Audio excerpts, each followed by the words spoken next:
Nossa, hoje tá um dia tão lindo aqui. Hoje pareceu que resolveu o verão, deu a cara de que ele vai acontecer, porque até então não estava parecendo que existe verão. Aqui tá quente, essa hora em Florianópolis já tá 25, fez sol fim de semana e hoje começou meio ameaçador, mas já saiu o sol, vamos chegar aos 30 graus hoje aqui. É, hoje aqui também, porque já começou 5 horas da manhã, o sol já estava Já estamos lindo. estamos em clima de Natal, estamos em clima de Natal, o povo já está chegando para Florianópolis. Esse ano, classe média não vai para Miami, vai para Florianópolis. Imagina, o verão aí deve ser. Não dá para fugir daí, não? É ia fazer o contrário, né? Eu, Todo mundo vai eu, para aí, você foge? eu reservei umas passagens para o Alasca. Se eu pudesse, eu sairia daqui no pico da temporada, né? O pico da temporada aqui é mais ou menos do dia 15 de dezembro a 15 de janeiro é o pico. Depois ainda continua mais um mês, né? Mas esse período é crítico. Se eu pudesse, eu sairia, porque os preços não aumentam, mas sair de casa só na hora certa, E tem trânsito, né? por causa do congestionamento, É, uma vez né? eu fui aí, era isso mesmo, era um Tudo, trânsito. tudo lotado. Tem lugar que, se a gente, vamos arriscar, por exemplo, um sábado à tarde ou um domingo de manhã, em Governador Celso Ramos, que é uma praia aqui perto, saindo da ilha. Ali em Celso Ramos tem várias praias bonitas. E aquele turismo assim de boteco nas calçadas, né? Antes do nosso maior pico da pandemia, a gente passou lá e era assim insuportável até de olhar. Aí a gente falou, nosso povo está trocando o vírus e vai levar para suas casas, né? Mas não deu outra. Uns 2, 3 meses depois, o Brasil bateu o recorde de mortes por Covid. As pessoas se aglomeram, as pessoas passam o dia inteiro comendo carne e tomando cerveja. É um turismo meio esquisito, porque tem gente que vem para cá, passa 15 dias comendo carne e tomando cerveja. Algo que podia fazer em casa também. Aqui a gente tem mais de 30 trilhas, né? Para quem tem pouca condição física, tem trilhas pequenas e simples. Quem tem boa condição física, trilhas grandes. Só dentro da ilha tem umas 20 praias viradas para o mar, que dá para surfar. Tem mais umas 50 praias viradas para dentro da ilha, né, onde não tem ondas. Aí, em volta, saindo da ilha, tem dezenas de praias. Aí, subir a Serra Catarinense é um dos lugares mais bonitos do Brasil. Aí você tem as vinícolas, tem coisas maravilhosas na Serra, né? O estado inteiro é muito bonito. E então dá para fazer um turismo legal, mas as pessoas não, elas querem Vamos beber cerveja e comer beber carne. cerveja e comer carne. Não tem, é um negócio impressionante. Obsessão por carne. Mas só eu conheço umas 3 pessoas que vão para Florianópolis agora no verão. Então o negócio vai estar. Se eu quisesse sair da minha casa e alugar minha casa no Airbnb, dá para alugar por, sei lá, por 600, 800 reais por dia. Dá para ganhar uma nota no mês. Tem muita gente aqui que chega nessa época da temporada, eles vão embora para a casa dos parentes e alugam a casa. E ganham 20 mil reais no mês, assim. É facinho. Porque sai mais barato do que um hotel, né? Porque uma casa que nem a minha pode vir 3 famílias, as pessoas pagam muito menos do que se fosse um hotel. Eu não vou fazer isso porque o povo estraga a casa, né? Eu tenho É, tem que cachorro, ter coragem de deixar a casa ainda. eu tenho cachorro e tudo. Mas tem gente que não quer saber, quer ganhar dinheiro, né? Quer ganhar dinheiro, então eu não faço isso. Minha casa é muito preciosa. Bom, vamos falar hoje de nosso último encontro, né, dessa série, e de um assunto que é muito precioso para mim, porque é interessante na minha vida de formação profissional, como na vida do Otaviano, né, e outros colegas que começamos aí em São Bernardo, é que a gente fez coisas que a gente não sabia que estava fazendo, e depois que a gente estudou, a gente tomou consciência do que fazia, e muitas coisas estavam corretas, outras não, outras estavam erradas, né? Mas, no geral, a gente foi acertando aí pela intuição, né? Pelos acidentes da vida. Mas a teoria, né? A teoria nos mostra que o ser humano, pela sua fragilidade orgânica, ele só se fortalece quando ele se junta. Por exemplo, isso acontece com vários animais, né? Alguns animais são muito individualistas. Por exemplo, a onça brasileira é um animal muito individual. Só se junta no acasalamento, né? Mas não dá para imaginar um lobo sobrevivendo sozinho. Ele só sobrevive em alcateias, né? Um leão sozinho não sobrevive, ele só sobrevive em alcateia.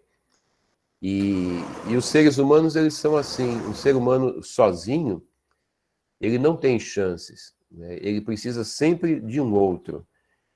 E se nós formos colocados, abandonados, por exemplo, nos redutos ecológicos, né? Nos ambientes ecológicos típicos, sem tecnologia, sem cultura de sobrevivência, nenhum de nós sobrevive. Sem contar a depressão, né, do isolamento, que acometeu muita gente agora durante a pandemia. E nessa pandemia a gente viu o quanto que o isolamento faz mal para as pessoas, né?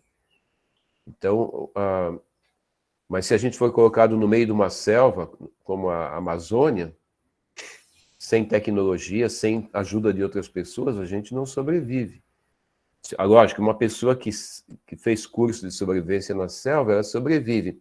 Mas esse curso foi dado por outros. Então, ela está ali, acompanhada de outros, na figura do conhecimento que ela incorporou. No oceano, mesma coisa. Se jogar a gente dentro d'água, sem recurso nenhum, a gente afoga, né? Tem que ter ajuda para poder sair dali. Então, nós somos muito, muito frágeis para ficarmos sozinhos. Agora, na pandemia, aumentou o número de feminicídios, o número de depressão, alcoolismo, né? Para vocês terem uma ideia, tem uma indústria no Brasil que era fraca e se fortaleceu muito na pandemia. Foi a indústria do vinho, o vinho brasileiro. Pessoas passaram a beber muito durante a pandemia, porque não aguentam a solidão, né? Nós somos gregários, né? E então aquilo que nos falta, a gente encontra no outro, mesmo que a gente não tenha consciência disso. Então, a evolução de uma criança é uma evolução de si para o outro, né?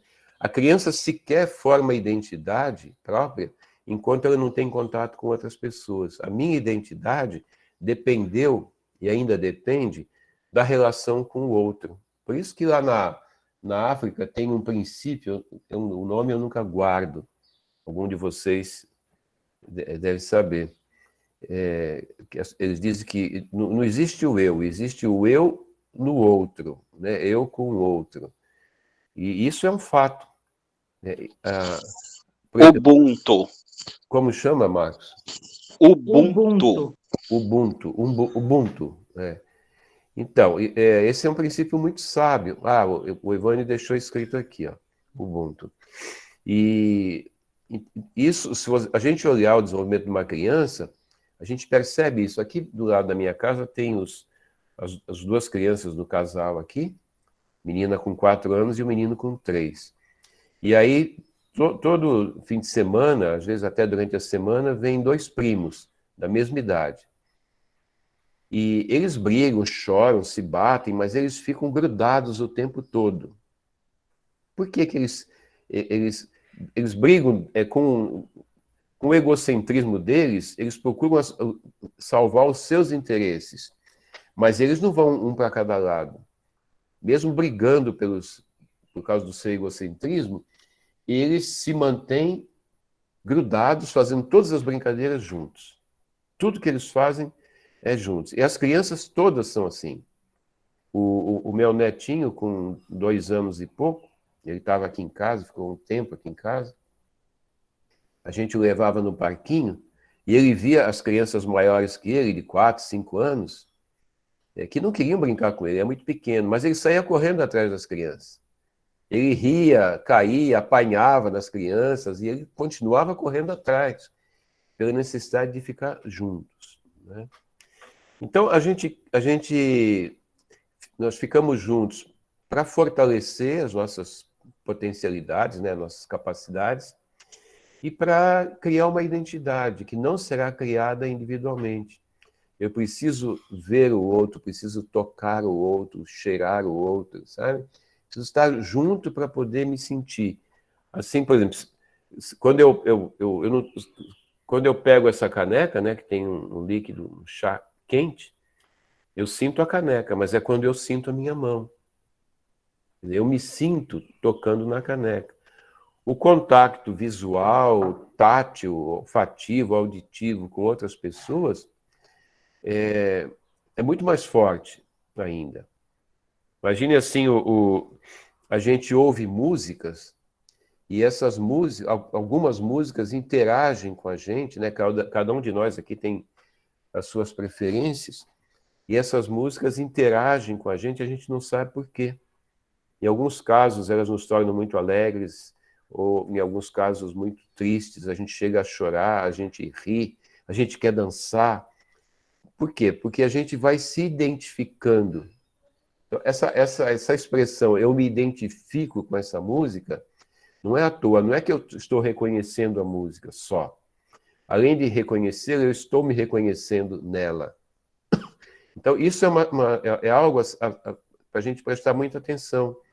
Eu ouço, tem uma música que minha esposa coloca sempre aqui, de uma banda de rock, eu não sei nem o nome.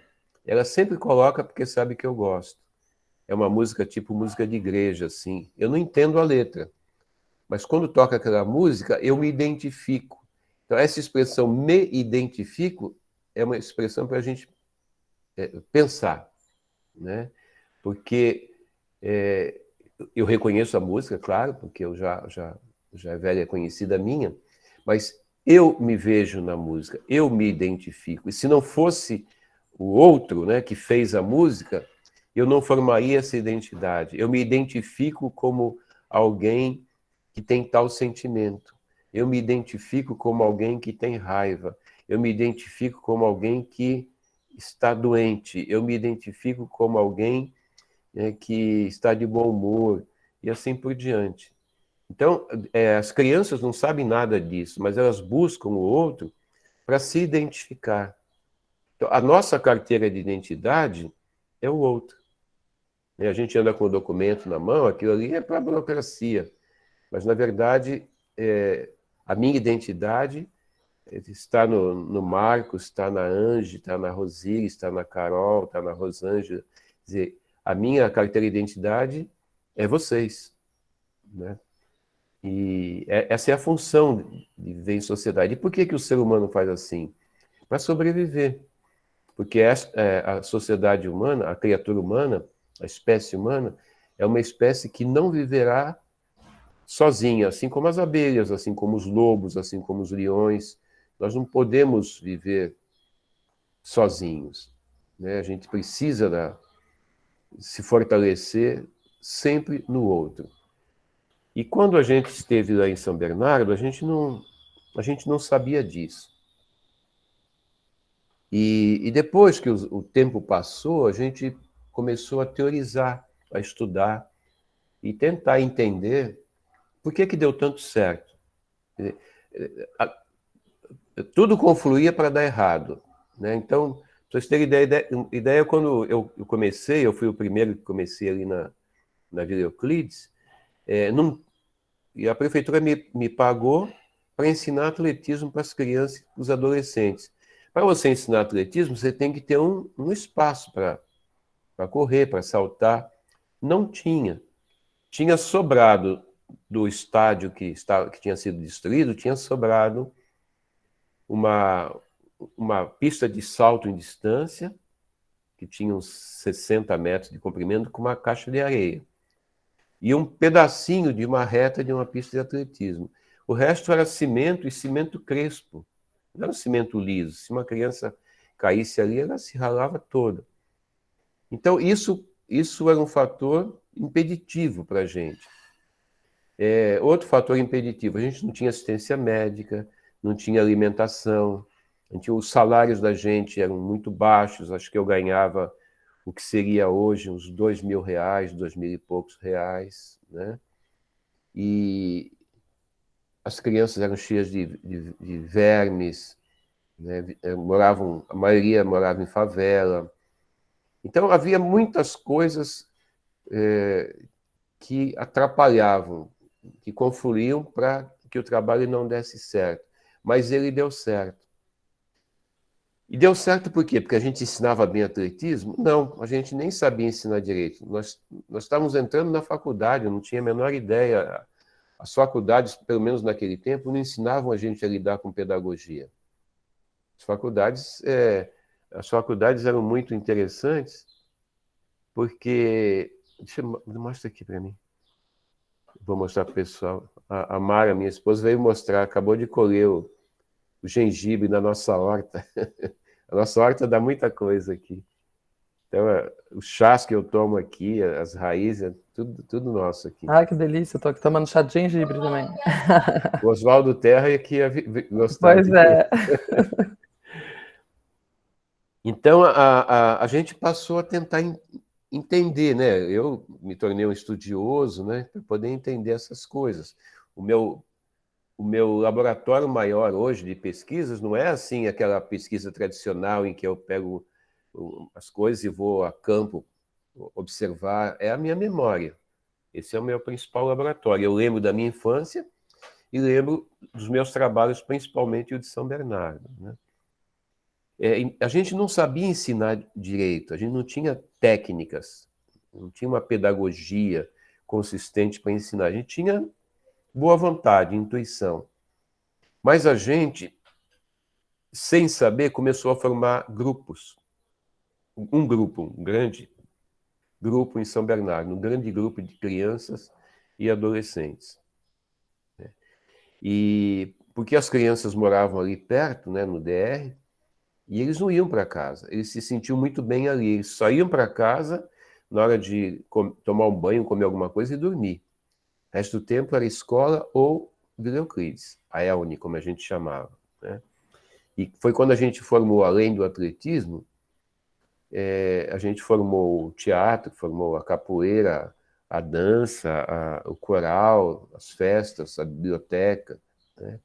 E dentro do próprio atletismo, a gente formou laços sociais importantes.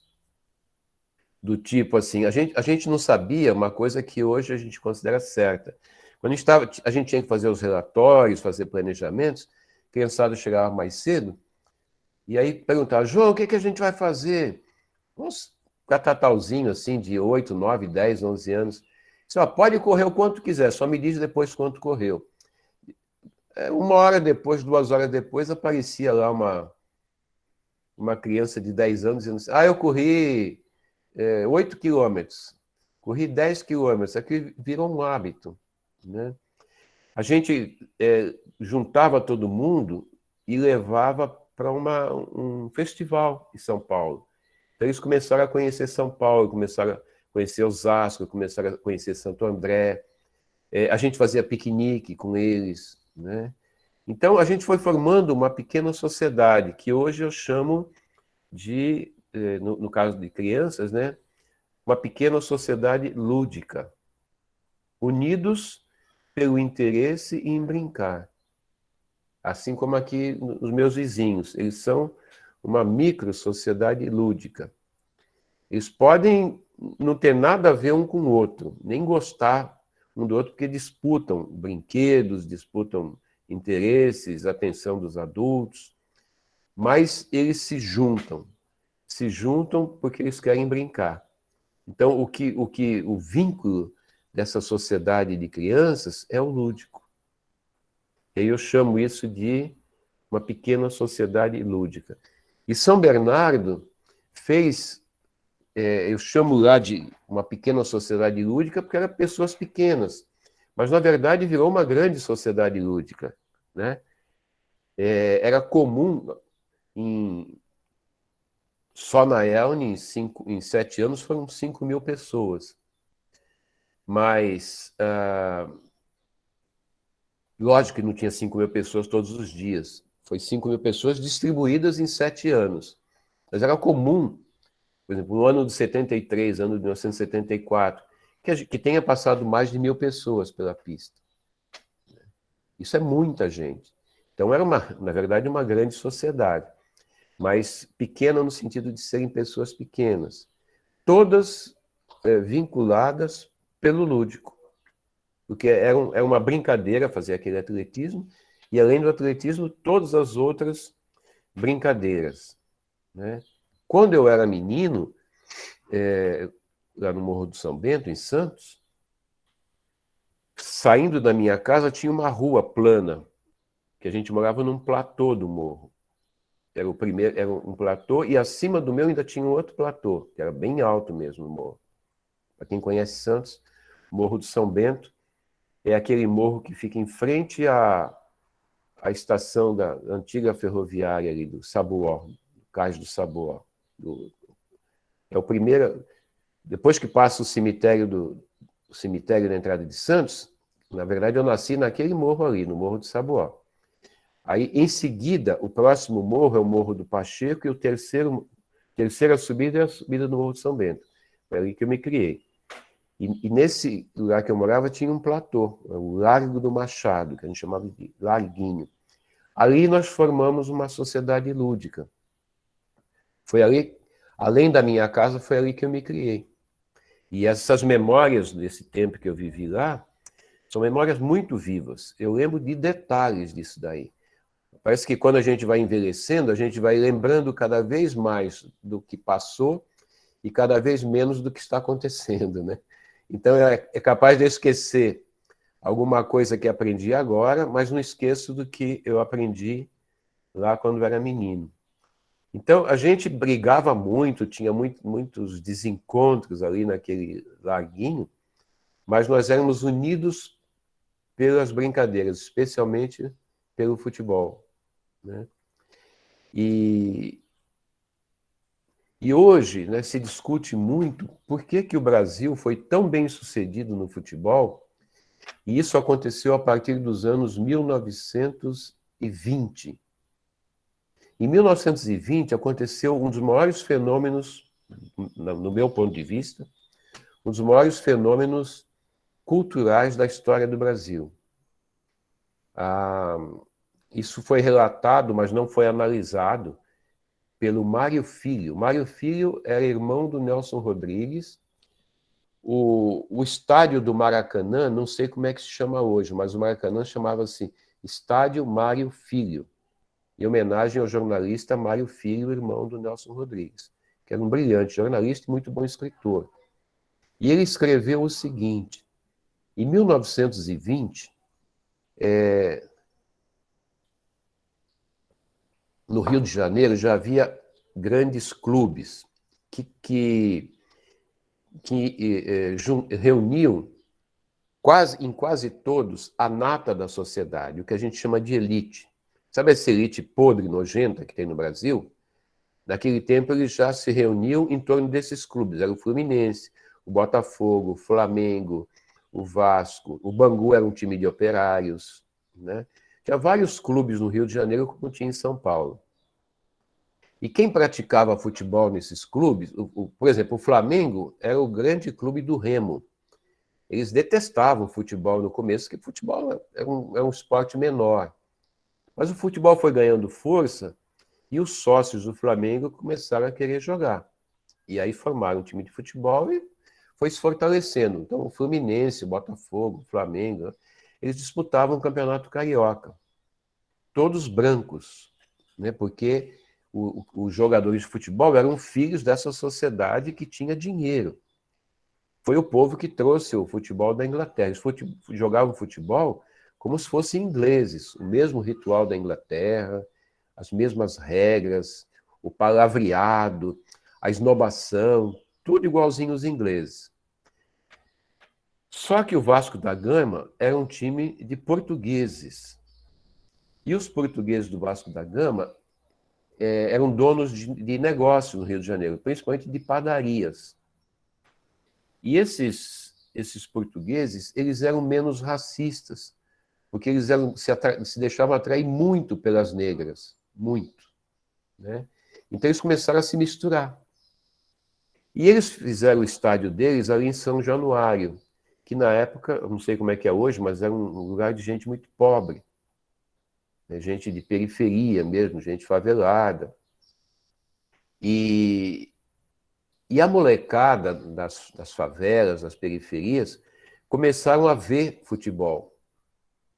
Ouvia no rádio, conseguia olhar os treinos, só não podia entrar no campo no dia de jogos, não podia pagar ingresso e nem os sócios deixariam os moleques negros dentro do campo de branco deles, né?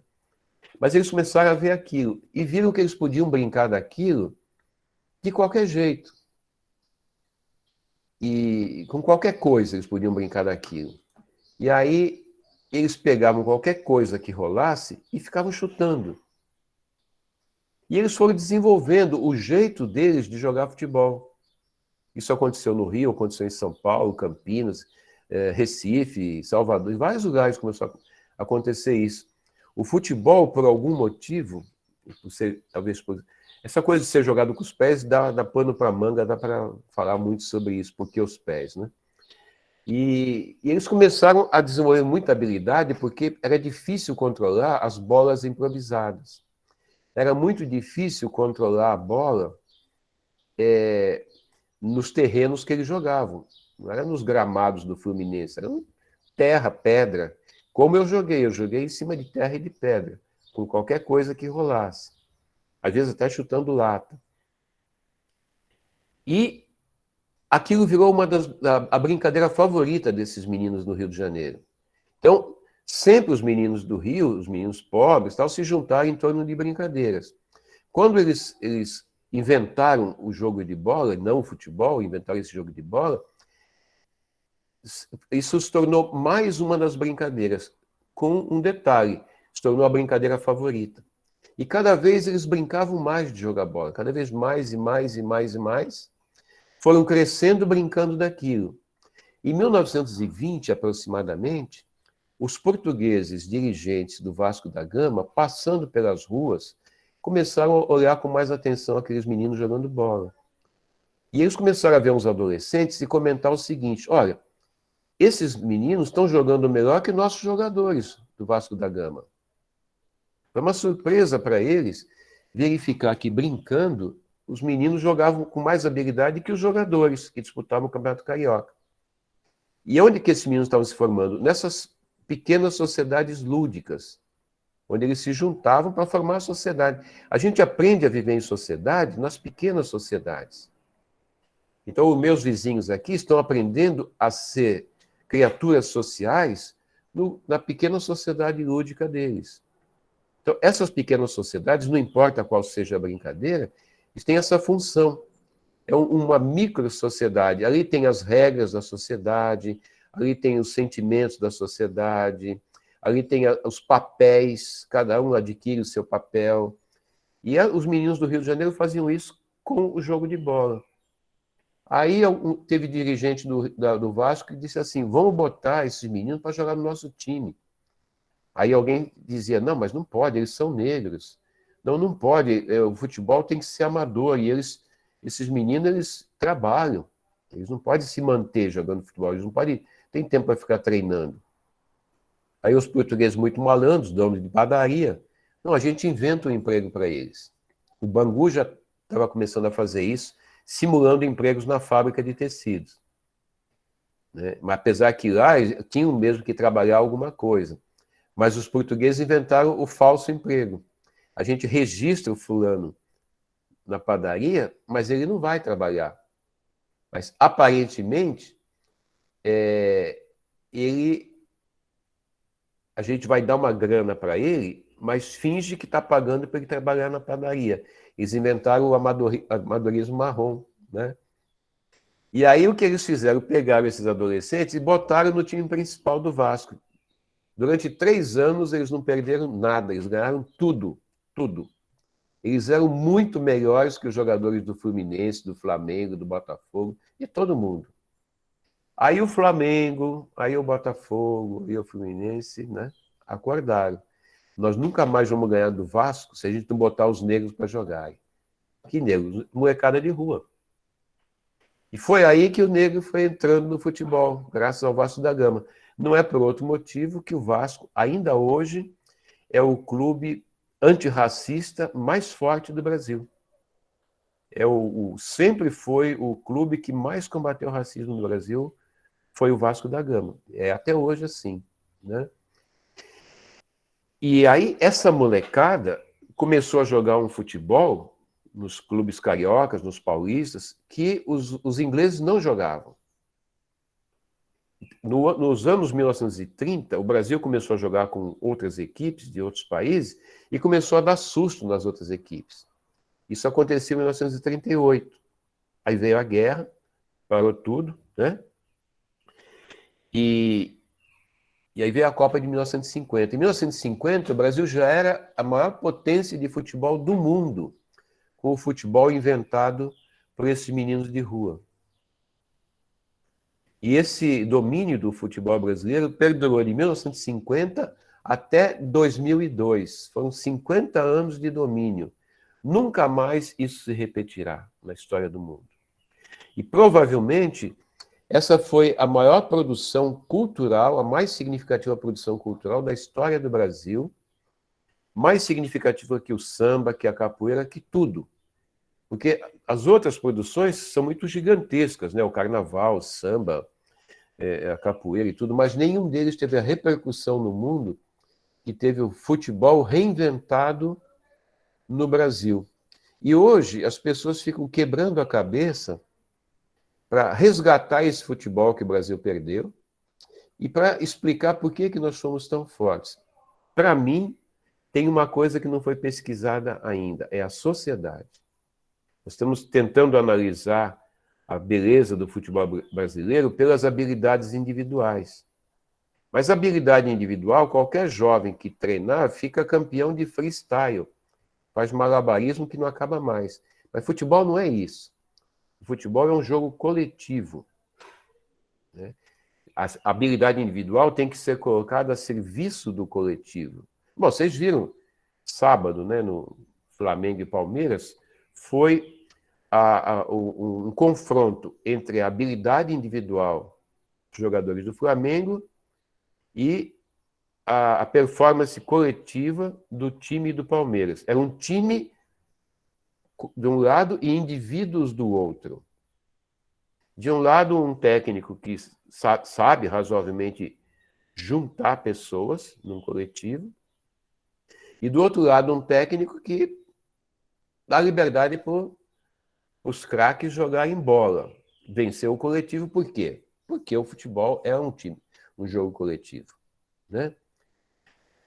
E, então, eu acho que a explicação para a beleza, para a eficácia do futebol brasileiro tem que ser buscada no grupo infantil, que todos nós observamos grupos infantis. O futebol foi um grande fenômeno de formação de grupos infantis, de pequenas sociedades lúdicas.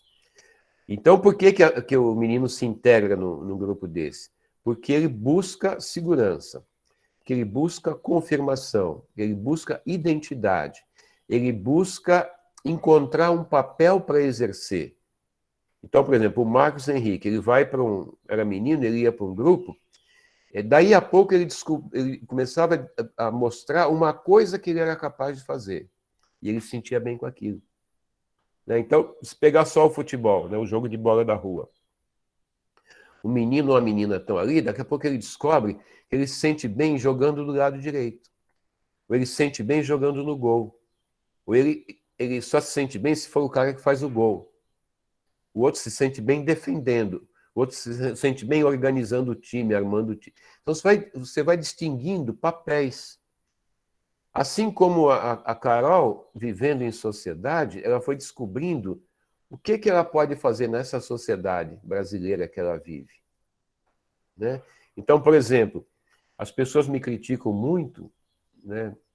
Porque, sendo da educação física, sendo do esporte, eu vou para o Facebook e fico falando de política.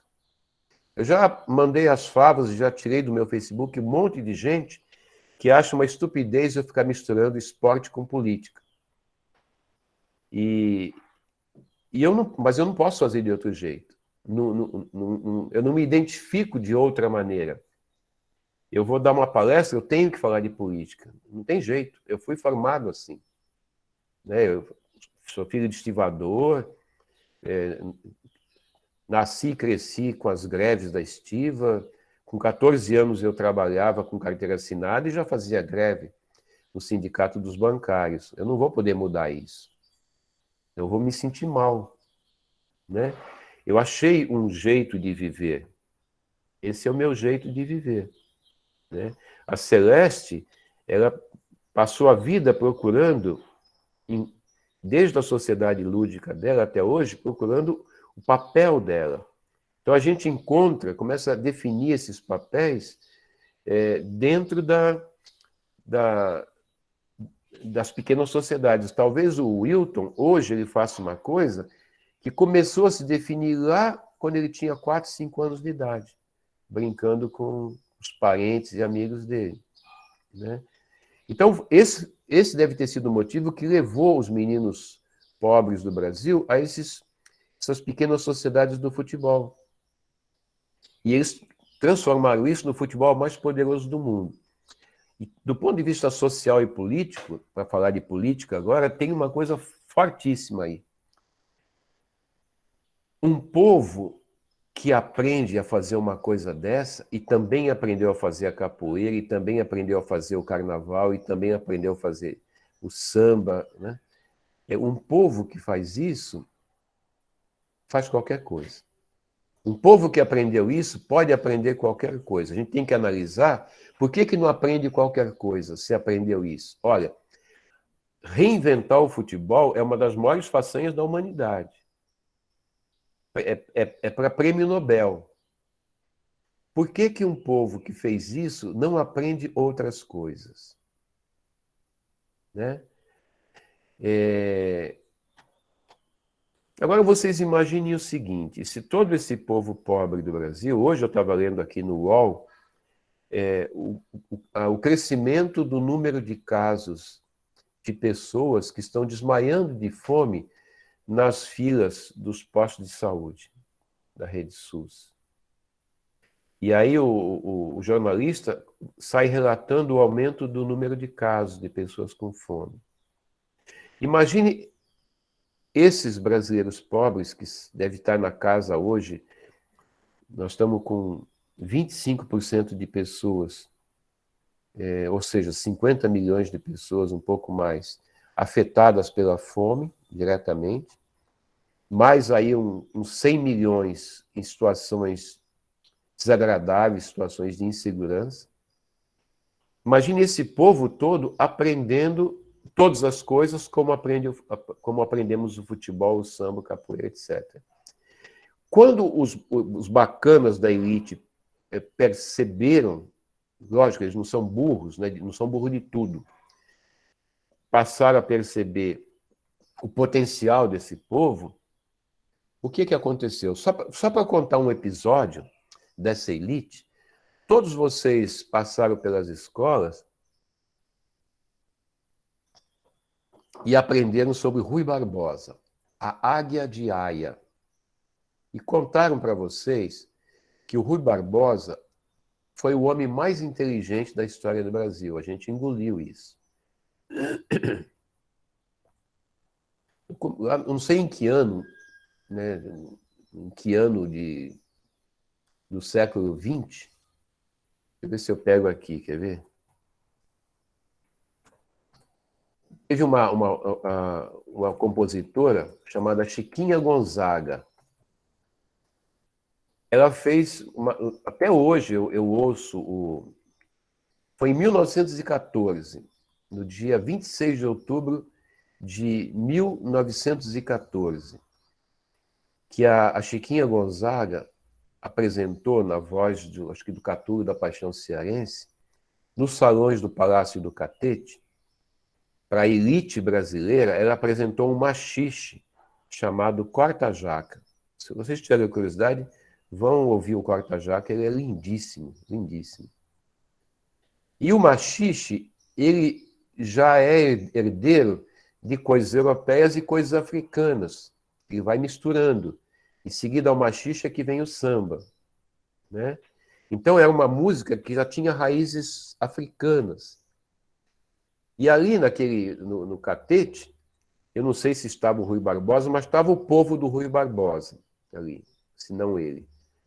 Depois vocês pesquisem se ele estava presente mesmo. O fato é, no dia seguinte ele escreve um artigo esculhambando com o machixe. Na visão dele, não havia absurdo maior do que colocar aquele tipo de música decadente, degradante, a música do povo, para a elite ouvir, nos salões da elite. Ou seja, o que eu poderia falar desse Rui Barbosa para minha professora hoje, se sabendo o que eu sei dele, eu também sei que ele mandou destruir boa parte de toda a documentação sobre a escravidão no Brasil, se ela me dissesse que ele era o homem mais inteligente do Brasil, eu diria que ele foi um dos maiores filhos da puta do Brasil. Né? Racista desgraçado. E a gente teve que engolir isso.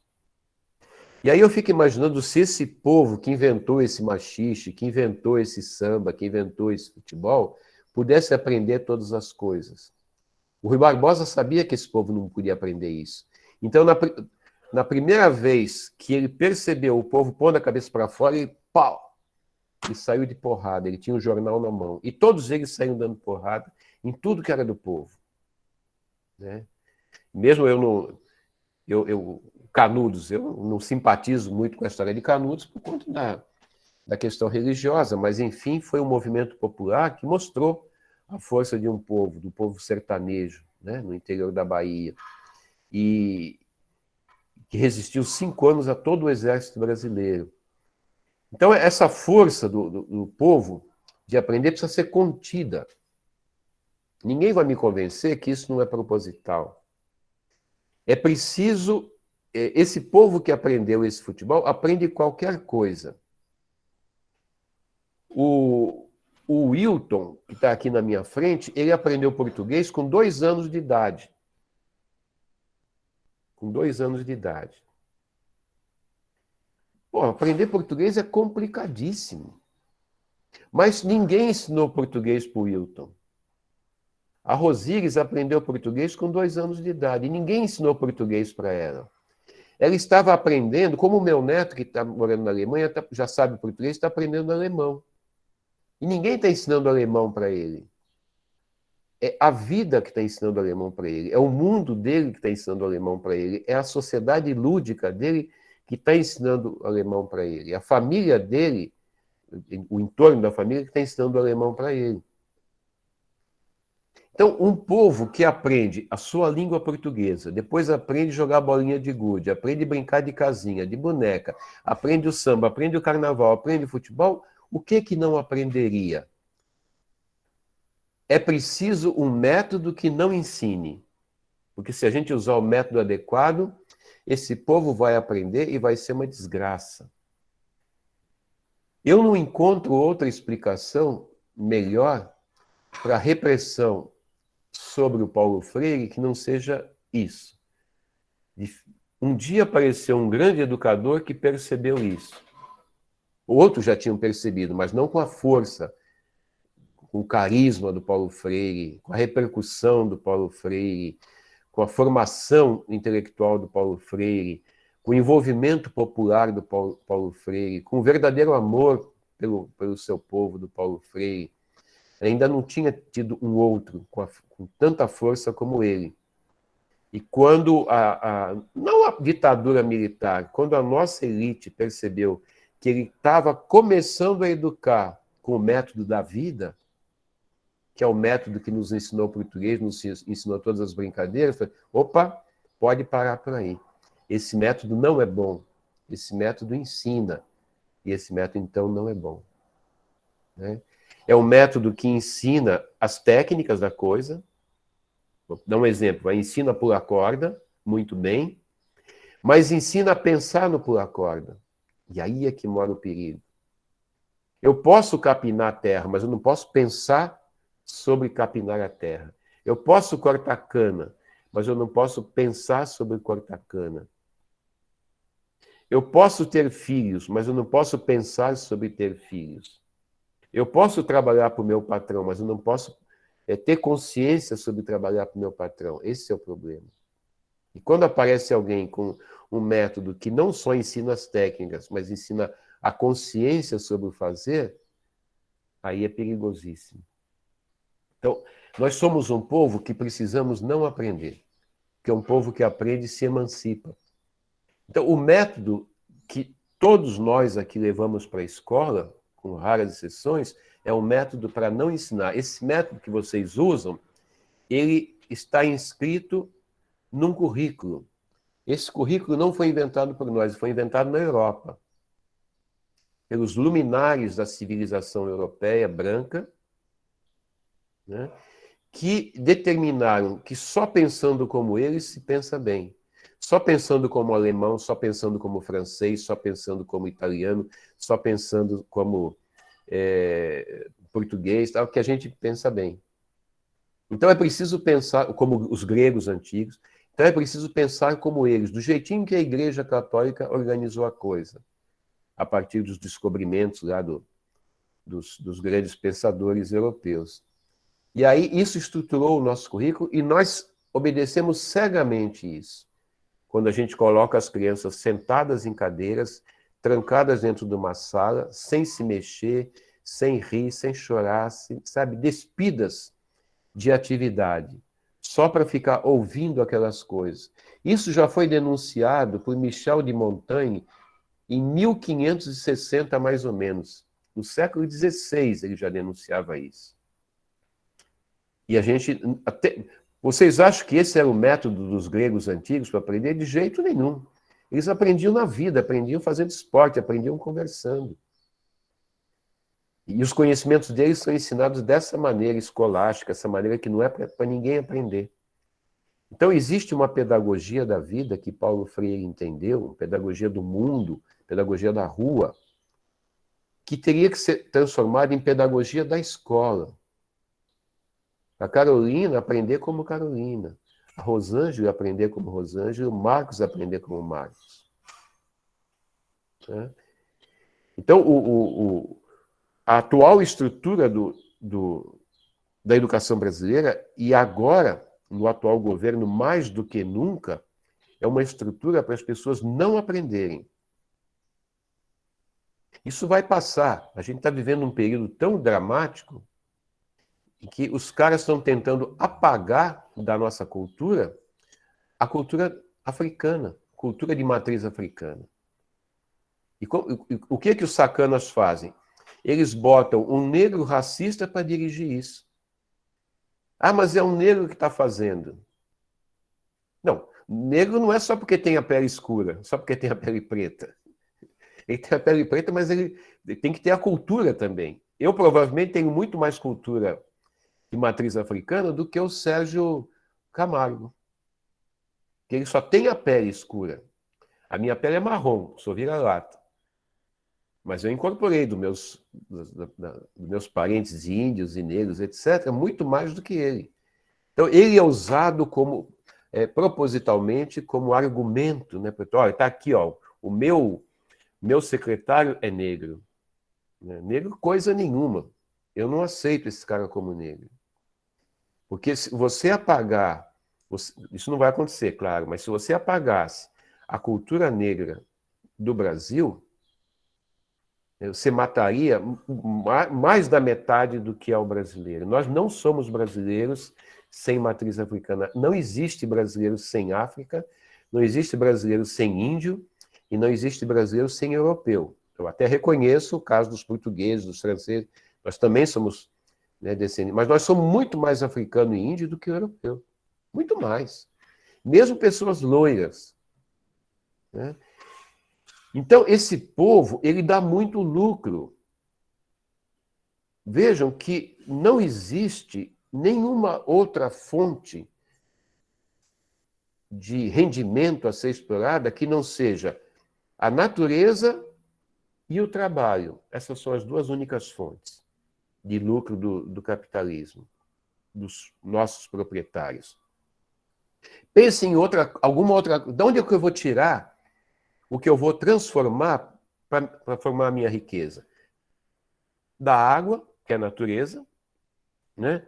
da floresta, que é a natureza, da terra, que é a natureza, das plantas, que é a natureza. Isso pode virar plástico, mas veio da natureza. Né? Do fundo da terra, do petróleo, é tudo natureza. E nada disso será transformado sem a nossa força de trabalho. Então, eles precisam da força de trabalho e da natureza. Então, eles precisam nos manter adormecidos para que a gente não perceba o valor do nosso trabalho e que a gente não perceba que eles estão destruindo a nossa natureza. Então, é preciso manter a nossa ignorância. E aí vocês façam uma conta. Se investe muito mais na formação da ignorância, em termos educacionais, do que na formação do conhecimento consciente, do conhecimento para o bem. Peguem aí escola, televisão, internet, propagandas, eventos, né, shows, e façam as contas. Onde é que está sendo gasto mais dinheiro? Na formação da ignorância ou na formação do esclarecimento? É muito mais na formação da ignorância. Se gasta um rio de dinheiro para manter o povo na ignorância. Isso não é casual, é um investimento. É um investimento.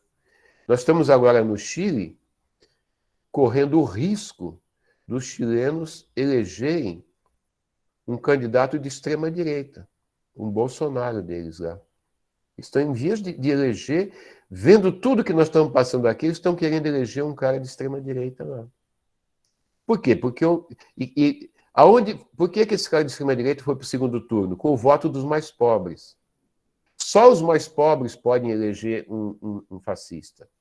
Só os mais pobres. Porque os mais pobres têm 70% a 80% dos votos, e os mais pobres são os que podem ser mantidos na extrema ignorância, propositalmente. Então, o que a gente precisa é de uma pedagogia do esclarecimento, uma pedagogia da conscientização, uma pedagogia do conflito, né, que produza essa revolução no nosso pensamento. Um pensamento que não só orienta o fazer, mas orienta a consciência sobre o fazer. Né? Uma imaginação que produz essa consciência. E isso é mantido ao largo, e todos nós que pregarmos esse tipo de coisa, vamos ser reprimidos. Por exemplo, se eu me tornasse uma pessoa importante, imediatamente algo aconteceria para que eu parasse de falar isso. A primeira tentativa seria me comprar, me cooptar. Olha, mas se você viesse trabalhar com a gente aqui, e se você escrevesse tal coisa, e se a gente te pagasse não sei o quê, isso já aconteceu comigo, né? Mas acontece especialmente com as pessoas mais influentes. Então, esse é o primeiro assalto. Eu vou sugerir um filme para vocês que ilustra isso, chama-se Queimada. Um filme com Marlon Brando, antiguíssimo. Uma história numa fictício país no Caribe, em que eles tentam comprar o líder, que não se vende. A pessoa mais perigosa é a pessoa que não se vende. Essa pessoa é extremamente perigosa. O que não se vende só tem um jeito, tem que matar. O sistema vai tentar te comprar, a última coisa que ele quer fazer é te matar. Ele vai tentar te comprar, só se não puder mesmo, aí ele vai te matar. Porque se você matar o que não se vende, ele vira lenda.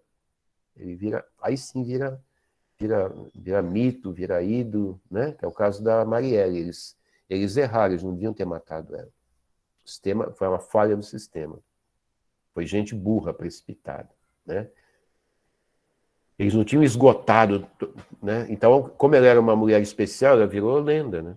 E ela sai formando pensamentos mesmo depois de morta. E é o caso do Paulo Freire. Quanto mais eles combaterem o Paulo Freire nunca foi tão combatido, mas nunca foi tão mencionado como atualmente. Todo lugar que eu estou falando atualmente, alguém fala do Paulo Freire, é uma coisa impressionante. Ele está sendo revivido. Quem sabe um dia ele chega na escola. O Paulo Freire, eu falo sem medo de errar, ele não está nas escolas brasileiras. Raríssimos, raríssimos são os professores que estão trabalhando com Paulo Freire, né, com as ideias do Paulo Freire. E as ideias do Paulo Freire podem ser praticadas até por gente que nunca leu Paulo Freire. Os professores e professoras amorosos, de boa vontade, que trabalham com diálogo, que trabalham com descobertas, com problematizações, com formação de grupo, né, com definição de papéis. Essas pessoas trabalham na linha do Paulo Freire, às vezes nem sabem disso, mas fazem isso. Uma classe, né, então, por exemplo, o William está lá com a classe dele, numa escola. Essa classe tem que virar uma pequena sociedade. Vocês têm vários filmes mostrando isso. Professores que... são filmes que mostram êxitos pedagógicos. São sociedades formadas. E tem para o mal também. Aquele filme A Onda, o professor forma uma sociedade nazista dentro da sala de aula. Aquilo é um grande exemplo de como se forma uma sociedade e a força que ganha essa sociedade. Façam isso nas vossas escolas. Vocês vão ser mais felizes, inclusive.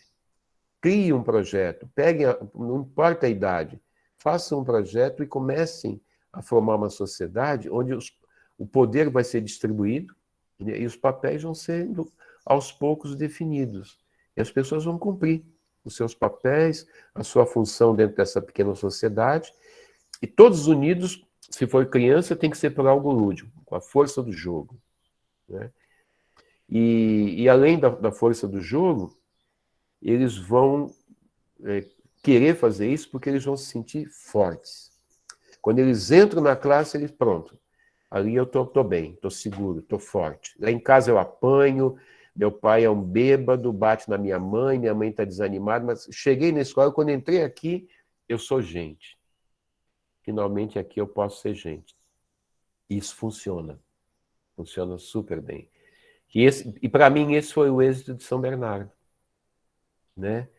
E no meu caso de menino, né, lá no morro, o que é que despertou a minha consciência? Eu tive mãe, a maioria não tinha mãe. Mãe no sentido de ser alguém que de fato cuida, que de fato se preocupa, que de fato orienta, que de fato lê o livro junto, que ensina a sílaba, né, para ler o livro, e pega na mão, né? Então, eu tive essa mãe conscientizadora, essa mãe orientadora. Isso foi fundamental, e onde eu nasci e me criei, isso não era normal. Não era normal ter mãe assim. Minha mãe foi uma mãe diferente. As mães lá do meu lugar não eram assim, de modo geral. Não só porque eram cruéis, é porque a miséria acaba com as pessoas, né? A miséria desanima, a pessoa passa a viver meio que no embalo da vida, sem tomar atitudes, ela se deixa levar apenas, né? Bom, gente, eu acho que esse era o recado aí da nossa última aula, né? Antes da gente agora a gente entrar na nossa conversa, né? Para vocês poderem falar. Eu queria dizer isso para vocês, para fechar o nosso ciclo, né? Queria chamar a atenção para essa história do Paulo Freire e da força do grupo e da força de um povo, e do potencial de um povo, né? Se ele puder aprender, e ele não pode aprender. Então vamos lá. Carol, é com você ou com Celeste, alguém queira começar a falar?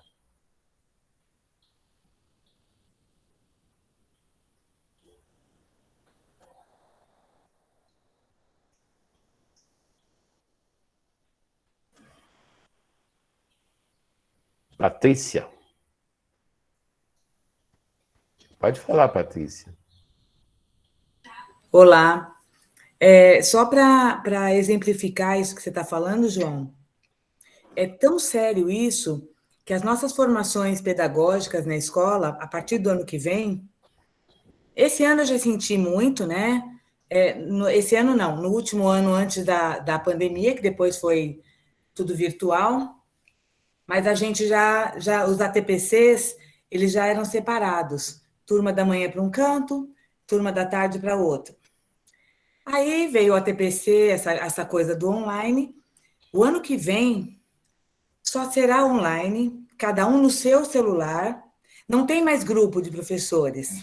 A cada 15 dias, se necessitar, para um evento na escola, para alguma organização que venha de cima para baixo. Não tem mais, você não troca mais informação com o colega, você não tem mais esse grupo, você não tem mais essa força. Acabou. Isso é um exemplo. E em relação às crianças, que é fato, isso é tão natural, que quando você percebe uma criança isolada, é certo que ela precisa de um acompanhamento, é certo que ela precisa de... Alguma coisa está acontecendo ali, né? Que o natural é a gente se agrupar. E olha o que está acontecendo. As pessoas estão se afastando. E na escola é isso que vai acontecer ano que vem. A gente não tem mais professores se encontrando nos momentos pedagógicos. A ideia é dividir, né? Porque tem muita gente esclarecida, né, no poder, sabe, Patrícia? Muita gente que sabe disso, né? E que... imagine, a educação... Imagine o lucro que daria um plano que não funcionou, mas que era para ter funcionado. Então, por exemplo, você vai levar teu filho na educação infantil, não tem vaga. Aí como é que eu faço? Não, mas nós vamos te dar um voucher, você matricula na escola tal, que é particular. Mas não vou pagar nada, não. Você não vai pagar nada. Você vai lá. Aí a Carol vai lá com a filha dela, não tem vaga. Está aqui o voucher. Milhões de vouchers distribuídos para o ensino, para a educação infantil, para o ensino fundamental. Aí essas escolas particulares, elas pertencem a certos grupos, elas vão ganhar milhões de alunos. E o governo vai pagar para essas... Em vez delas... Vai ser mais fácil para elas, claro. Em vez delas terem que cobrar mensalidade todo mês dos alunos, elas receberiam do governo. O governo estaria transferindo o nosso dinheiro para os empresários da educação particular, da educação privada. Não coincidentemente, a presidente da Associação das escolas particulares do Brasil era a irmã do Paulo Guedes, né? E o Paulo Guedes e a irmã sempre foram lobistas do ensino privado. Então, esse era o plano, era transferir a renda nossa, a renda do país, para os grandes grupos. Aí que se formaram os grandes grupos, né, de educação que vieram para o Brasil. E gente como Jorge Paulo Lemann, que foi banqueiro, depois fabricante de cerveja, depois começou a investir em educação. Por quê? Porque essa era a ideia. Então, eles teriam a educação toda na mão, o controle ia ser cada vez maior. Os Paulo Freires, cada vez menos. Né? Eu tenho dito para as pessoas assim, que me perguntam, eu digo assim, quando você for dar aula, leve seu Paulo Freire junto com você. Mas onde é que está o Paulo Freire? Está em você. Está em você. Deixa o Paulo Freire trabalhar que vai dar certo. Né? Mas todos nós temos um Paulo Freire. O Paulo Freire não é só aquele de barba, de óculos, cabeludo, que a gente admirava. Tem o Paulo Freire João, o Paulo Freire Celeste, o Paulo Freire Patrícia, né? Que é para poder se contrapor a esse absurdo que você está descrevendo, que a gente vê nesse atual governo. Né?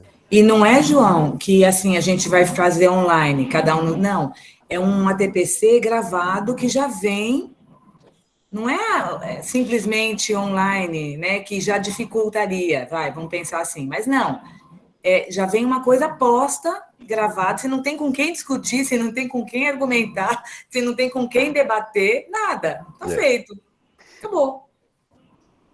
Sério. É isso aí.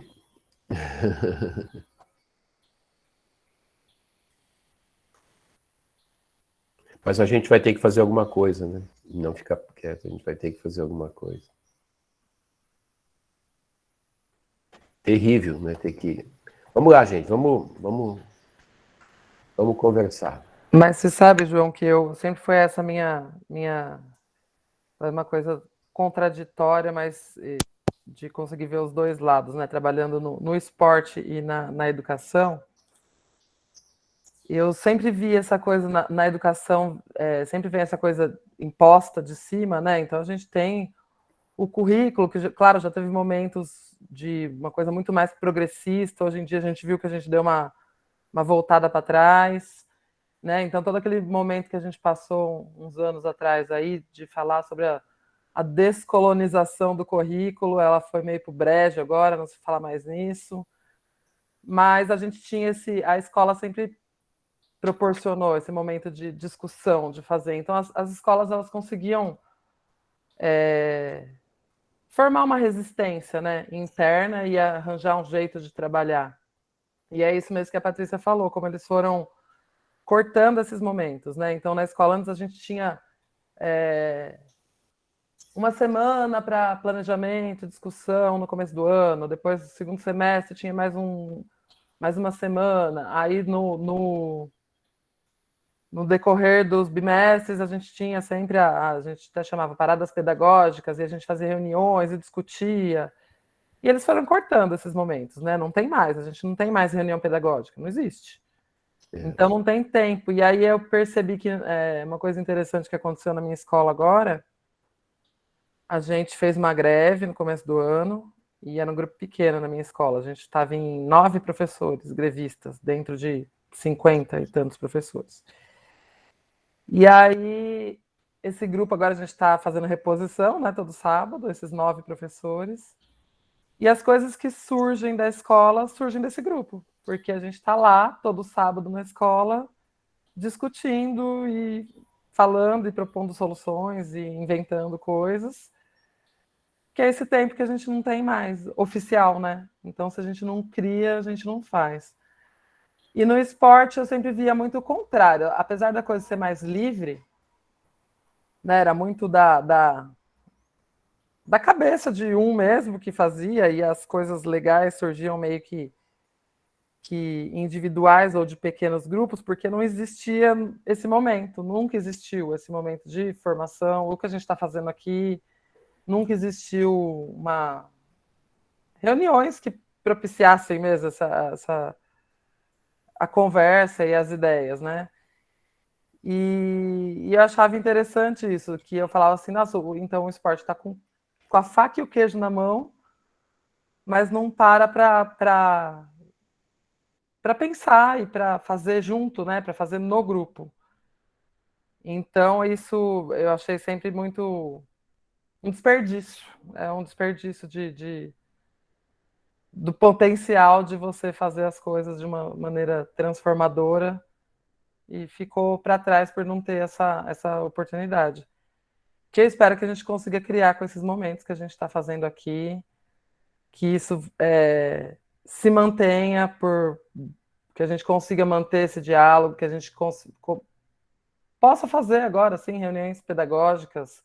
E não é muito para... Eu também não gosto dessa ideia de vamos fazer reunião pedagógica para a gente determinar como vai ser o nosso trabalho, o que a gente vai fazer, e de repente é só trocar ideia mesmo, é só conversar como você faz, o que você faz, e isso dá ideia para outras possibilidades e outros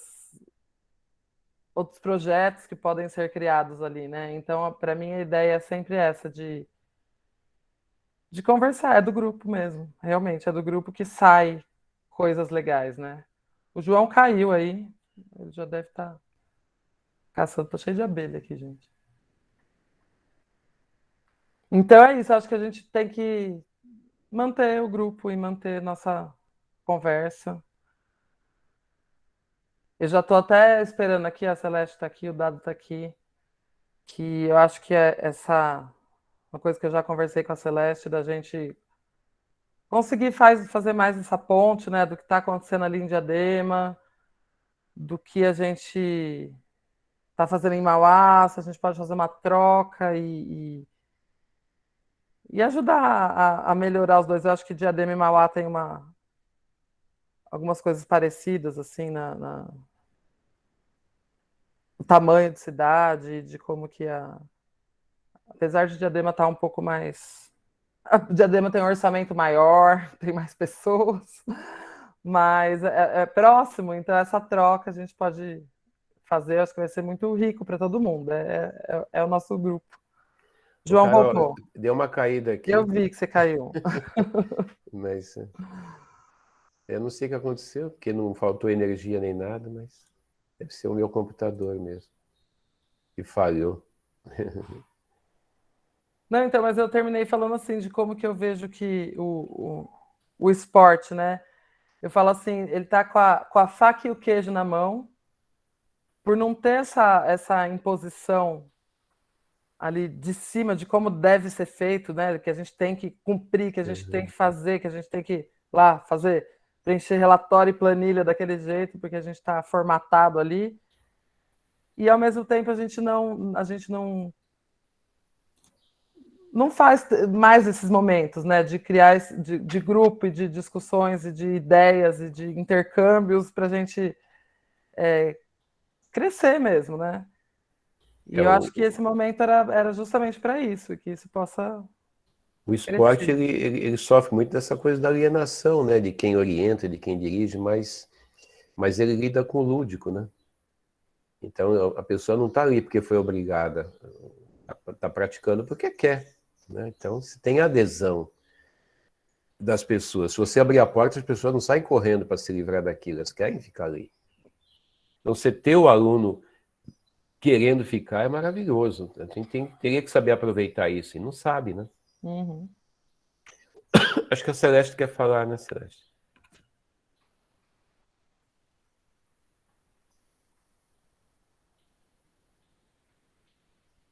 Acho que a Celeste Tá caiu. fechado seu áudio, Céu. Em vez de eu ligar o áudio, eu apertei a mão de novo. Desculpa. Bom dia. Isso que a Carol fala é algo muito importante, né? E naquela reunião que a gente fez logo no começo, que a gente estava organizando os encontros, a gente falou um pouquinho da experiência do programa Mulheres em Movimento, que é um programa que eu trabalho aqui da Secretaria de Esporte e Lazer de Diadema, e muitos dos professores que estão aqui trabalham no programa, ou já trabalharam, ou conhecem, que é um programa que existe na cidade há 32 anos, né? Um programa que trabalha com a prática corporal, né? A gente chama de ginástica, um grupo majoritariamente composto por mulheres, mas que não exclui a participação de homens, mas assim, a participação de homens nunca foi aí maior do que 1% das pessoas que a gente atende, mas ele se mantém nesses 32 anos justamente por essa ideia de grupo, de pertencer a algo, de pertencer a um grupo. E a gente, acho que assim, no começo isso não era claro. Eu não estava lá no começo da formação do programa Mulheres em Movimento, mas assim, em algum momento se deu conta de que isso era algo que tinha que se trabalhar o tempo todo. E hoje a gente tem isso como um dos nossos eixos de trabalho. O programa Mulheres em Movimento é estruturado em 3 eixos, que é a saúde da mulher, as relações de gênero, que a gente entende que é muito importante trabalhar isso no programa, e um dos pilares essenciais, que é um dos eixos do programa, é o pertencimento de grupo. Porque a gente entende que só fortalecendo esses vínculos que a gente consegue manter o programa. Então, a gente passou por gestões que não eram muito amigáveis, digamos assim, ao nosso programa, inclusive deixaram a gente sem recursos, com muitas dificuldades de trabalho. A gente já tem um desmonte do serviço público no geral, né? Mas em algumas gestões a gente sofreu isso de uma forma como um ataque mesmo. E o grupo, justamente, ele resistiu porque ele se entende e ele se fortalece nesse vínculo e nessas relações. Então, é algo que, assim, a gente, dentro das práticas corporais, seja na escola, né, o professor dentro do ensino formal, acho que seja nos espaços das secretarias de cultura, ou de esporte, lazer, né? Cada município se organiza de uma forma, mas acho que a gente tem que tentar o tempo todo trazer esse trabalho de criar vínculo entre as pessoas e fortalecer isso como um eixo pedagógico. Eu acho que isso é essencial para que a gente consiga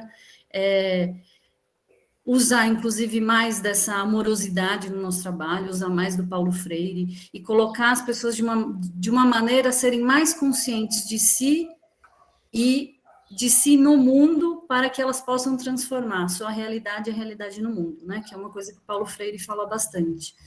Então, acho que esse trabalho de grupo, ele é muito importante, assim, eu acho que se a gente consegue organizar isso dentro dos espaços pedagógicos que a gente está, e nesse momento, né, de muitos ataques, eu acho que isso é importante. Então, como a Paty fala, tem que ter algum nível de resistência para evitar isso.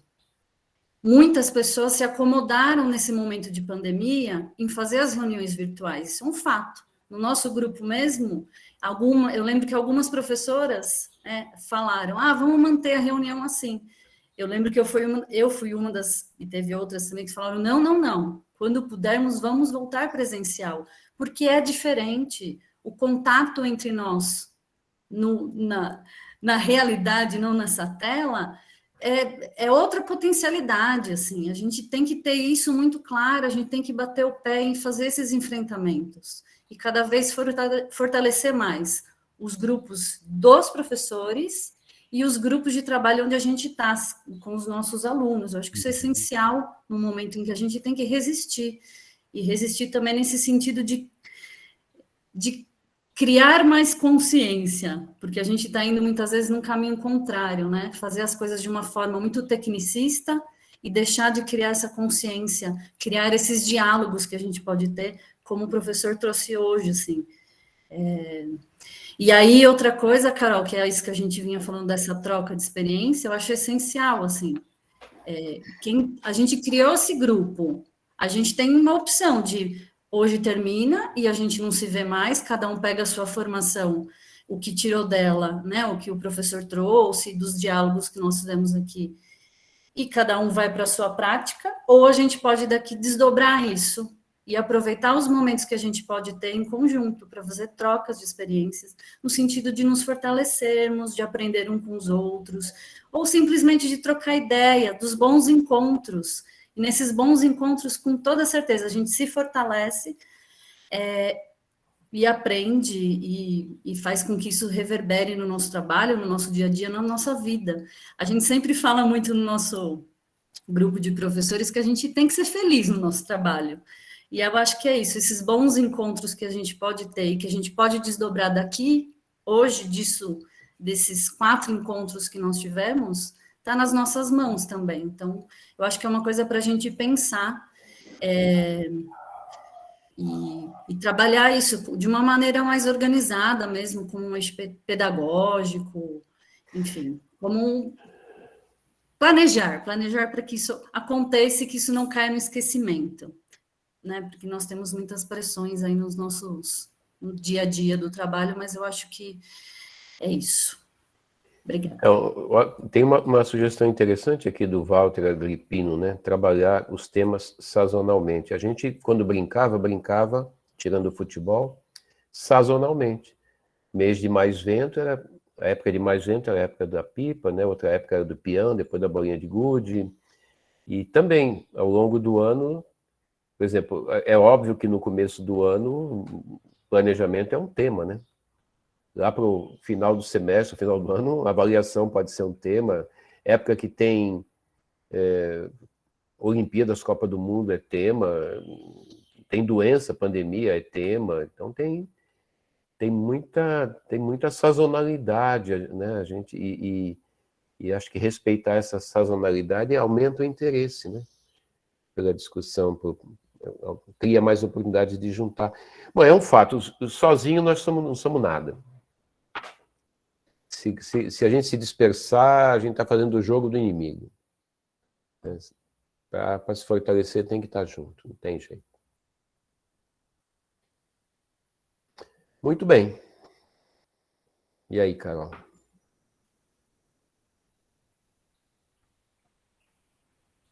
Mais alguém?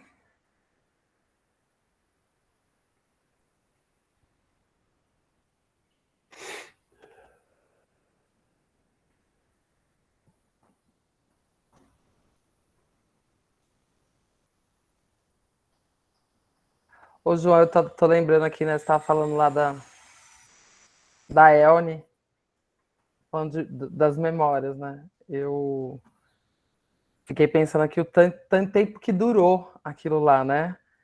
Porque minha infância toda, nos anos 80, foi na Elne. Né? Porque meus pais iam trabalhar lá, e eu lembro que era assim, minha mãe ia de manhã, meu pai ia à tarde. E eu ia junto. E é muito interessante que o grupo de crianças que tinha lá, e a gente encontrou muitos até depois de adolescente, nessa época eu tinha, sei lá, 7, 8 anos. E o ASA tem uma coisa interessante que é de fazer um encontro todo ano, né? Que agora já vai para o terceiro ano que a gente não fez, na verdade.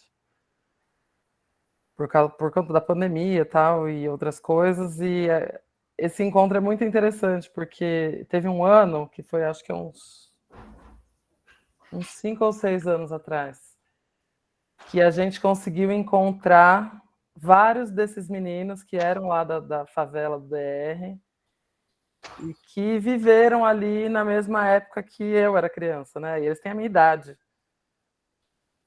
E foi uma coisa muito legal ter encontrado com eles. Eram uns 4 meninos que eles eram muito amigos e eles passaram muitos anos ali, a gente criança, pequena, junto. E aí depois quando a gente saiu daquele lugar, e aí eles meio que se perderam porque já não era mais próximo, né, da casa deles. E aí, por acaso, alguém encontrou com eles pela rua, anos depois, e falou, olha, a gente vai ter a festa, o encontro, e eles foram. Foi uma coisa tão legal ver aqueles meninos que a gente tinha passado a infância lá junto, correndo, naquele mesmo buraco que tinha lá, daquele mesmo jeito, porque né, o estádio, enquanto não foi reformado, né, que fizeram o campo de futebol, ele era do mesmo jeito.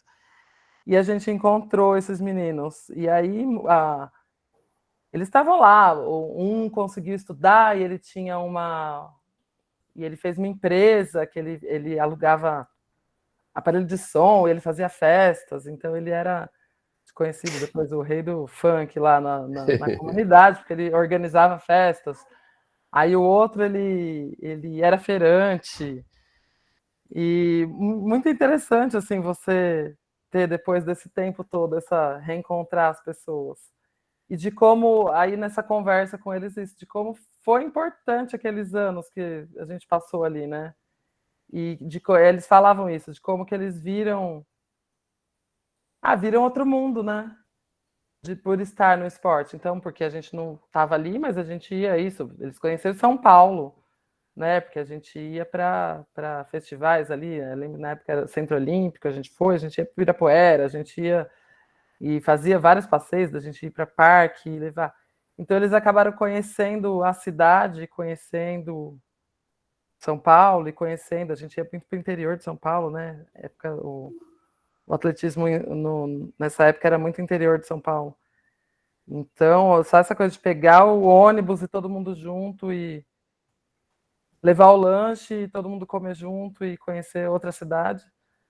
E eles falavam muito, né, de como foi importante isso na vida deles terem visto um outro mundo que não era só aquela comunidade deles, que eles falavam que se não fosse o esporte, eles teriam vivido só dentro daquele mundo, né? Então o esporte ele amplia os horizontes. E isso, né? Eu acho que isso é o mais legal. Não viraram grandes atletas, né? Viraram várias outras coisas. Mas viraram gente, São pessoas legais que têm consciência do mundo, de que existem mundos, que são vários mundos, né? E não viraram grandes atletas, né? E outros viraram grandes atletas, e é até interessante isso também, nesse encontro que a gente faz, né? Que a gente encontra essas pessoas que não viraram grandes atletas, outros sim. E são poucos que sim, mas todos ganharam muita coisa, né?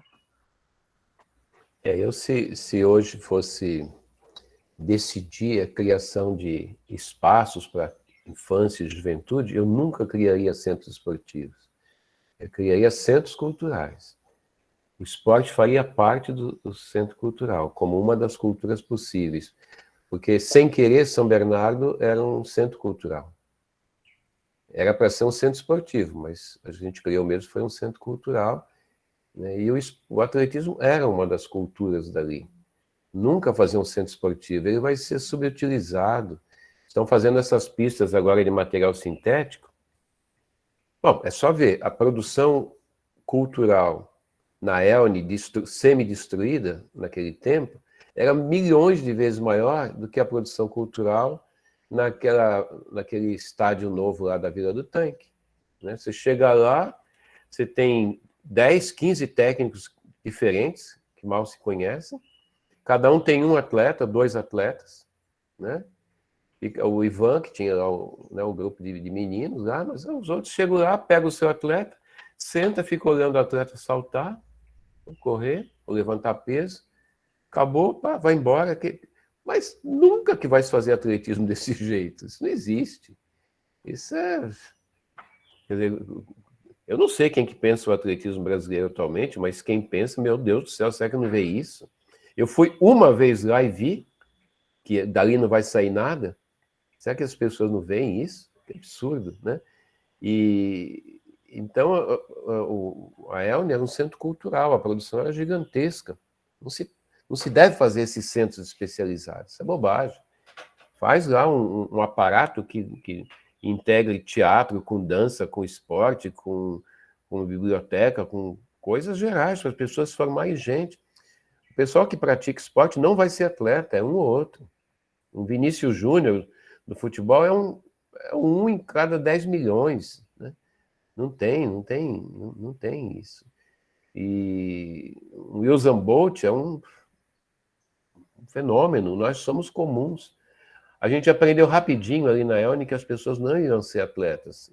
Iam ser atletas, sim, regional, tal, mas de alto nível, raríssimos, raríssimos. A gente não estava ali para formar atleta. A gente tinha a lucidez de perceber isso desde o começo, né? E que alguns, de fato, como uma Ana, né, uma Marleninha, tal, eles se destacavam. Os outros não, os outros eram como nós todos, né?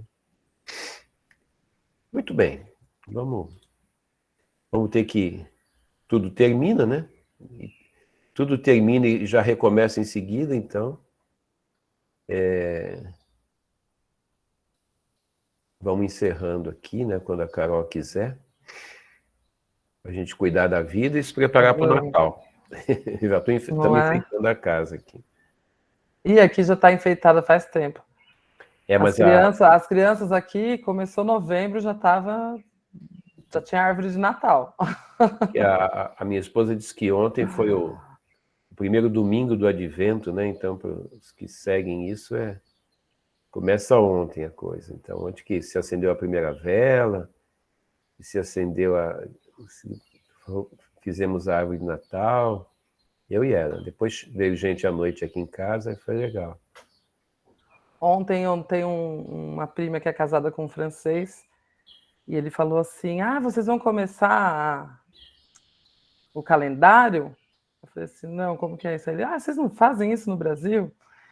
Ele falou assim que lá na França, 1º de dezembro é uma árvore de Natal que tem 24 janelinhas, que é um calendário mesmo. Então, cada uma que você abre, né, que é de um dia, que é como se fosse uma contagem regressiva para o Natal. Então, cada janelinha que você abre começa dia 1º e vai até o dia 24. E cada janelinha que você abre, as crianças ganham um mimo, tipo um docinho, um chocolatinho, para criar a expectativa toda do Natal. Legal. Eu sei que na Alemanha tem as feiras de Natal, né? Em tudo quanto é lugar, tem as feiras de Natal o mês inteiro, de dezembro. Pois é, e eles já estão cancelando um monte lá por causa da pandemia, né? Eles não se vacinam. Tem uma conhecida da minha filha que recusou se vacinar. Detalhe, ela é mãe que vive sozinha, com 3 filhos. Pegou Covid, está super mal e não tem quem cuide das crianças. Porque a idiota não tomou, se recusa a tomar vacina. E uns 35% da população alemã não toma, simplesmente não toma. Eles vão ter que baixar uma lei obrigando, porque senão eles não se livram nunca do Covid. Não tem como se livrar do Covid. Eu vi que em alguns lugares eles estão fazendo um plebiscito, né? Para ver se obriga a vacina ou não. Tem que obrigar. Eles não vão tomar, pelo que a gente conhece de alguns alemães, eles não vão tomar. Só toma se tiver grandes prejuízos, que nem, por exemplo, estava jogando outro dia o time do Bayern, e o segundo jogador mais importante do Bayern, o segundo artilheiro da equipe, se recusou a tomar. Juntaram a equipe lá e decidiram, não tomou vacina, não vai jogar. Aí o clube falou para ele, tá bom, você não quer tomar, não toma, você não vai jogar e você não vai receber enquanto não jogar. Aí pesou. Aí ele assinou o termo lá de que ia tomar vacina, porque ele ia perder uma fortuna, porque ele é um cara que ganha mais de R$1 milhão por mês. Não, mais de tipo $1 milhão por mês. Um jogador muito importante. Se ele ficasse 1 ano sem jogar, ele ia perder 10, 12 milhões de dólares. Aí ele assinou. Tem que ser assim, não tem jeito. Igual o Oswaldo Cruz, né, fez na época da febre amarela no Brasil. Foi na marra. Não dá para dizer, você tem o direito de não tomar. Se você não tomar, você está me matando. Não pode. É que nem andar armado na rua.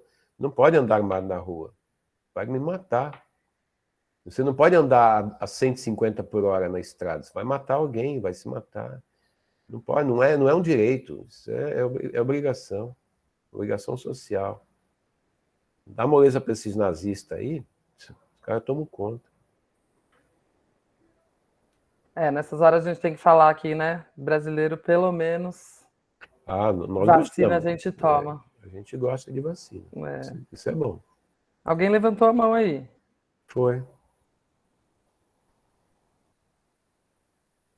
Acho que foi sem querer. Deslevantou já? A Luciana foi sem querer.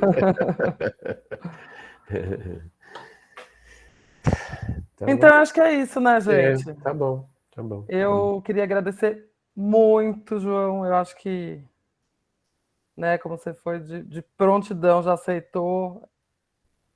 E a gente só tem a agradecer, porque eu acho que é isso, é esse momento de tudo que a gente conversou aqui, é o que é importante, a gente precisa ter mais desses momentos. Queria agradecer a todo mundo que acompanhou a gente aqui, esses 4 encontros. E aí te agradeço também em nome do Ferrarese, que ele até queria estar aqui para dar uma palavra, mas ele não ia conseguir. Ele falou que ele achou que não ia ter uma internet decente para conseguir entrar e falar nesse momento. Então, agradecer muito todos vocês aqui pela participação. Eu também quero agradecer a oportunidade, né, de estar com vocês, de falar sobre esse assunto que eu gosto muito. E desejar um Natal muito feliz para vocês, um 2022 bom, né? Melhor que 2021, né? Também teve coisas boas, claro, mas tomara que a gente se livre das pestes, né? A gente se livre das 2 pandemias e tenha um Brasil melhor, né? Que a gente trabalhe para ter um país melhor do que o que a gente está vivendo atualmente, que as pessoas sofram menos, né? A gente se recupere um pouco, né? Um 2022 eleitoral vai ser agitado. Vai ser. Vai passar, João. Vai, né? Já passou muita coisa ruim, nós sabemos disso, vai passar. Eu já passei por tantas, né? Vou passar por mais essa aí. A gente só não esperava, né, João? Nós lutamos por tanta coisa, não esperávamos isso, mas faz parte. É um aprendizado. Eu não esperava ter que passar de novo por isso, mas vai passar. Continuo tendo fé, continuo tendo entusiasmo pela vida, né? Isso é importante. E obrigado pela companhia, né? De vocês estarem juntos comigo aqui e me ajudarem, me fortalecerem. Um Feliz Natal para vocês. Ó, e pode ter certeza, Obrigada quando a a todos. gente organizar aqui nossos assuntos aqui, nossos temas sazonais, a gente te chama. Vai ser convocado, né, Carol? Eu estarei sempre aí à disposição de vocês, claro. Muito obrigada, gente. Bom fim de ano para todo mundo. Um beijão. E a gente se fala. Ah, não esqueçam da lista de presença. Tá aí nas mensagens. O Carol, só agradecer também o pessoal do consórcio, né? Principalmente na figura É da verdade, Juliana, a Juliana que estava Juliana, firmeza do nosso fantástica, lado. Juliana. que possibilitou esse nosso encontro aqui. Então, Cadê a agradecer- Juliana? E agradecer ao professor também, né? É isso aí. Muito obrigada, gente. Até breve. Tchau, tchau. Tchau.